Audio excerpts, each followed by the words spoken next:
노무현 공화국의 시민 노사모와 진보의 미래. 노혜경 시인. 선거가 다가올 때마다 정치가 어떠해야 하는가를 묻는 담론이 많이 등장한다.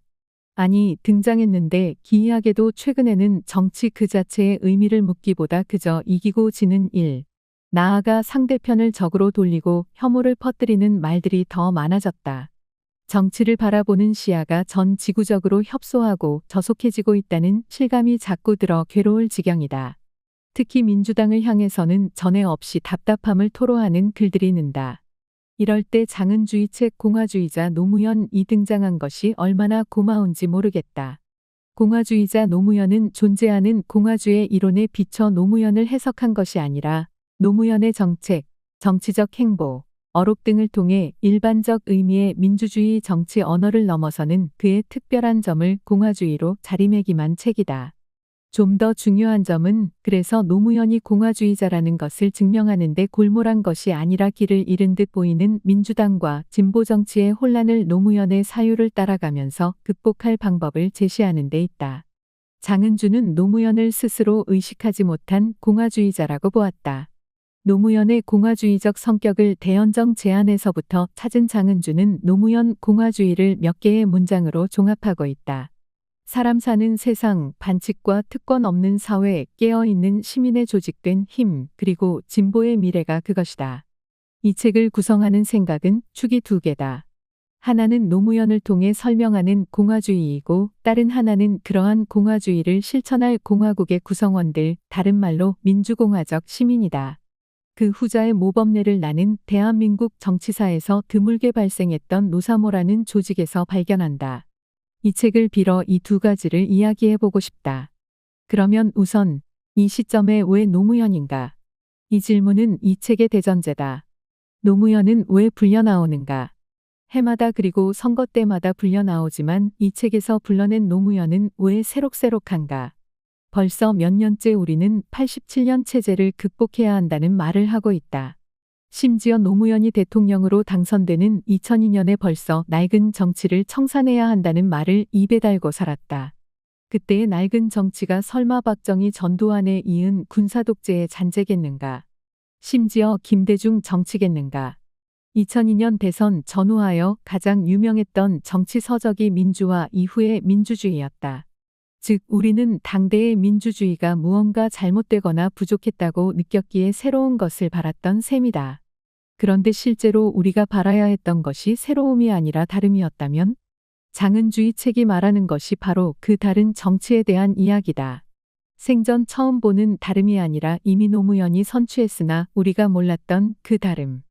과연 노무현의 정치 사상은 새로운 정치라기보다 다른 정치에 가깝다. 대한민국은 민주공화국이다가 헌법 제1조임에도 그간 우리의 정치사상은 민주에 꽂혀 있었다고 보아도 무방하다. 박정희 시대만 해도 그가 만든 정당의 이름은 민주공화당이었다. 심지어 북의 경우 자기들의 정치체제를 가리키는 관용적 표현이 공화국이다. 근데 국가 건설 초기로 거슬러 올라가 보면 임시정부의 첫 헌법인 임시헌장도 제1조가 대한민국은 민주공화제로 함이니 공화주의 사상 그 자체가 우리에게 낯설다 말할 수는 없다. 장은주도 책에서 말하듯 한반도의 정치사상에서 공화정은 완전히 낯선 사상은 결코 아니다. 그러나 우리 근대사에서는 특히 80년대의 반정부투쟁 이름을 민주화운동이라 붙인 데서도 볼 수 있듯 공화주의를 위한 투쟁보다는 민주주의를 위한 투쟁이 앞자리에 있었다. 박정희와 김일성 두 독재자가 나란히 앞세운 공화가 가부장적인 일인 독재 이념 비슷하게 받아들여진 탓도 있지 않나 싶다. 그러다 보니 2000년 노사모가 결성되고 노무현이 새로운 정치의 표상으로 떠오를 때도 공화보다는 민주가 더 중요한 정치용어였다. 그로부터 어언 20여 년, 이미 민주주의는 완성되다 못해 너무 익어 곪아가는 느낌마저 드는 요즘이다. 도대체 정치가 뭐길래 중차대한 선거를 앞두고도 나라를 미래로 이끌어갈 새로운 비전 하나 제시되지 못하는가? 윤석열만 타도하면 저절로 훌륭한 나라가 되는가? 공화 없는 민주는 자칫 혐오의 정치로 빠져들기 쉽다는 것을 지금 뼈저리게 느끼고 있지 않은가? 이럴 때 오래된 미래 같고 달의 뒷면에 있는 예언석 같은 그 공화라는 이름을 노무현을 경유하여 불러내면 우리는 희망을 붙들 언어를 하나 가지게 되는 셈 아닐까. 즉, 지금 노무현이 이야기되어야 하는 이유, 그것은 우리에게 예전과는 전혀 다른 정치가 절실하게 필요하기 때문이다. 개인주의를 넘어 각자도생주의에 가까워지고 있는 이 즈음 사람이 사람에게 그러해야 하는 정치는 이름을 붙이지 못해 그렇지 절박한 꿈이다. 그것에다 장은주는 한국 민주주의의 공화화라는 이름을 붙여주었다. 지금 한국 나아가 전 지구적 시민사회에 주어진 살아남기의 과제는 더불어 살아남기가 아니면 수행해낼 수 없는 과제다. 그 더불어 살아남기를 정치적으로 불러보면 바로 민주주의의 공화화가 아니겠는가. 노무현은 생전에 노사모와 만난 자리에서 자주 노사모는 노무현이즘을 탐구하고 노무현은 노사모이즘을 탐구하는 것, 그것이 우리의 할 일입니다라는 말을 하곤 했다. 노무현이 생각한 노사모이즘은 깨어있는 시민의 조직된 힘이라는 말로 일반적으로 요약된다. 노사모가 스스로를 부른 깨어있는 개인의 느슨한 연대를 발전시킨 말이다. 각성한, 자유로운, 자발적인이라는 말로 변주되기도 하는 이 깨어있는 개인을 다른 말로 하면 시민, 공화국을 만드는 시민이다. 노무현은 우리는 노사모이지 노무현의 선거 캠프가 아니다라는 노사모 일반의 생각을 매우 존중했다. 이를 이해하지 못한 건 오히려 당시의 정치권과 언론이었다. 사조직과 노사모가 어떻게 다른가를 전혀 알지 못했던 선거관리위원회라든가 나중에 노빤이 친노 세력이니 하는 말로 노사모적 정치를 규정하려 했던 사람들은 아직도 노사모를 모르고 당연히 노무현도 모른다. 노사모는 대화하고 토론하는 모임이었고 생각해보면 노무현, 두 번 생각하면 노무현이 보인다 등의 선거 캠페인 슬로건이 만들어지는 과정도 끊임없는 게시판 토론을 통해서였다. 유명한 노사모의 슬로건 깨어있는 개인의 느슨한 연대 역시 마찬가지다. 그런 언어의 핵심엔 생각하는 개인이 있고 평등과 관용이 있었다. 각성한 개인의 다양한 변화형인 자유로운 개인, 자발적인 개인, 깨어있는 개인 등의 말도 마찬가지다. 빼어난 개인의 성취를 넘어서서 관계 속에서 이뤄내는 공동체 정신이 당시 노사모가 추구하던 것이었다. 노사모를 소위 문제적 정치 팬덤의 원조쯤으로 인식하는 사람들은 결코 인정하고 싶지 않겠지만 노사모는 노무현을 사랑하는 사람들은 어떠해야 하는가를 매우 진지하게 성찰하고 탐구한 집단이다. 사랑하는 사람은 자신의 사랑받는 이가 잘못되기를 원치 않는다. 그는 민주주의자여야 하고 보편적 가치, 다른 말로 공동선을 실현할 의지를 지녀야 한다. 무엇이 공동선인가를 두고 벌여온 노사모의 치열한 논쟁을 가끔 상기해본다. 시끄럽고 갈등에 휩싸이는 것이 오히려 건강한 공동체라는 노사모의 주장은 확실히 특별한 데가 있었다. 그리고 노무현은 이러한 노사모를 매우 잘 이해하고 모든 국민이 바로 노사모와 같은 공화주의적 시민이 되었으면 하고 바랐다고 나는 본다. 그렇다면 노사모가 생각한 노무현이즘은 어떠했을까? 노사모들은 이미 대선 경선 당시부터 노무현의 공화주의자적 면모를 깨닫고 있었다. 물론 이런 깨달음 또는 인식은 체계적이고 정돈된 이론적 인식이 아니라 공화주의에 대한 막연한 이해에 기반한 것이다. 그러나 2002년 당시 그를 이런 관점에서 바라보는 정치학자를 본 일은 드물었다. 단지 상식적인 비엘리트 시민의 모임인 노사모가 공화주의자 노무현을 설명할 이론틀을 발견하기 힘들었던 연유라고 해야겠다. 그럼에도 노사모는 왜 그를 공화주의자라 생각했는가? 매우 일상적인 견지에서 노무현의 정치는 나를 따르라는 정치가 아니라 대화하고 토론해 봅시다의 정치라고 우리는 생각했다. 선거에 떨어진 백수 노무현부터 장관 노무현, 후보 노무현에 이르기까지 노무현을 접해본 경험이 있는 노사모 회원들에게 노무현의 이미지는 단지 민주적 지도자라는 말로는 아쉬운 어떤 것이었다. 우리는 노무현과 함께 이제야말로 성장을 넘어 성숙하는 정치를 해야 할 때라고 말하곤 했다. 노사모는 아이디 평등주의, 똘레랑스, 자율과 협력 등을 매우 중요하게 생각했는데 장은주의 책을 읽으며 이런 것들이 공화주의적 생각이겠구나 하는 각성을 새삼하였다. 당시 노사모가 생각하고 실천하기도 한 노무현의 다른 정치 즉 공화주의적 정치는 참여정부의 국정 원리에 잘 반영되어 있다. 장은주의 책은 이 책을 읽는 독자들 모두에게 노무현을 그리워하게 할 것이지만 특히 노사모라면 후회하는 마음, 반성하는 감정을 많이 불러일으키게 되리라고 생각된다. 기실 우리는 막연하게 노무현을 알았나 보다. 노무현이 노사모를 향해 이야기하던 바 노무현은 노사모이즘을 노사모는 노무현이즘을이라는 말에서 그 이즘이란 결국 공화적 시민이 되자는 말이 아니었을까.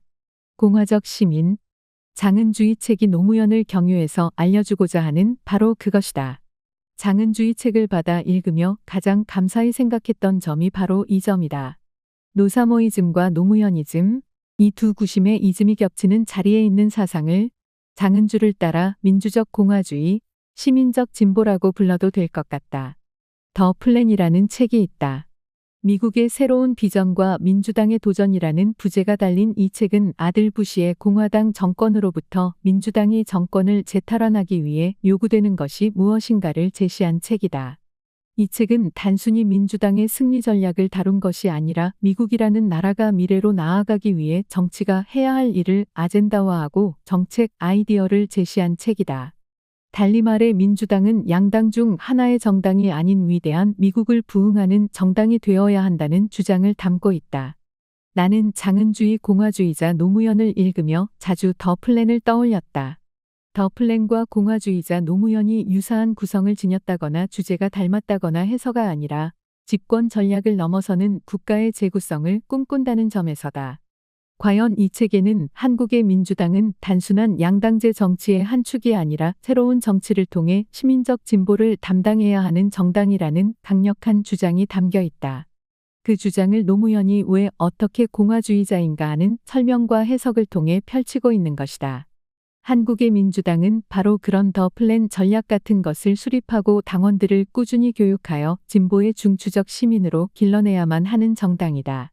그래야 집권이 가능하고 무엇보다 민주당의 집권은 그야말로 진보의 미래를 여는 일이기 때문이다. 공화주의자 노무현은 노무현의 잘 알려지지 않은 공화주의자 면모를 탐구하면서 동시에 그 길이 민주당에 나아갈 길임을 철학적 현실적으로 보여준다. 즉, 민주당의 당위에 관한 명료한 정의가 이 책의 가장 중요한 점이다. 장은주는 민주당이 그 소속 정치인들이나 지지자들의 주관적 인식과 무관하게 우리 사회에서 사회적으로 요청되는 나름의 객관적 정치적 위상을 가지고 있다고 썼다. 그 객관적 정치적 위상을 드러내는 가장 핵심적 문장을 장은주는 노무현의 입을 빌어 깨어 있는 시민의 조직된 힘, 사람 사는 세상을 향해 가는 진보, 민주적 연대성에 기초한 힘없는 사람들의 힘 등으로 표현한다. 이러한 당위적 위상을 지닐 수밖에 없는 구도 위의 정당인 민주당은 그 현 실태가 어떻게 구질구질하든 현재의 지배 세력이 어떻게 어리석든 강력한 시민의 요구를 충족시켜야 하는 소임이 있다. 즉, 시민의 힘의 대리자로서만 성공적인 정당 정치를 할 수 있다. 다만 이 책은 아쉽게도 시민성의 구현인 촛불 시민이라든가 그 이전 노사모라든가 하는 시민정치 전통의 연대체들이 어떤 정신의 구현이지 특정 사람들의 조직이 아님을 명료히 밝히지 않았다. 지금, 아니 이미 대통령 노무현 시절부터 권력 창출 즉 킹메이커 역할의 성공에 취한 사람들의 존재를 비판적으로 바라볼 때 비로소 노무현의 공화가 과잉 정치 참여 또는 과잉 권력 욕망의 정치와 충돌할 수밖에 없고 따라서 성공을 거두지 못함이 좀 더 명료해질 것이다. 흔히들 노무현을 가리켜 훌륭한 인간, 탁월한 정치인, 실패한 대통령이라고들 한다. 그런데 노무현이 정말로 실패한 대통령일까? 엄밀히 말하면 모든 대통령이 실패하게 되어 있는 제도와 구조를 우리는 지닌 것이 아닐까. 노무현은 그런 제도와 구조를 극복할 방안을 알게 모르게 제시해주고 간 것은 아닐까. 총선을 얼마 앞두지 않은 지금 이 책을 민주당의 정치인들뿐 아니라 대한민국의 침몰을 바라지 않는 모든 민주시민이 읽었으면 좋겠다. 민주의 반대말이 독재라면 공화의 반대말은 단연 혐오다. 지금 우리나라의 상황은 단순히 민주주의만 후퇴하는 상황이 아니다. 민주공화국이어야 할 대한민국의 헌법적 가치가 망가진 상황이다. 사람 사는 세상을 향해 나아가기 위하여 눈앞의 선거 승리만을 위한 치졸함을 넘어 담대한 정치사상으로 승리해보자. 그리고 단 한 번이라도 노사모로 자신을 인식해본 사람이라면 이러한 시민적 진보의 길에 담대하게 앞장서 보자고 권하고 싶다.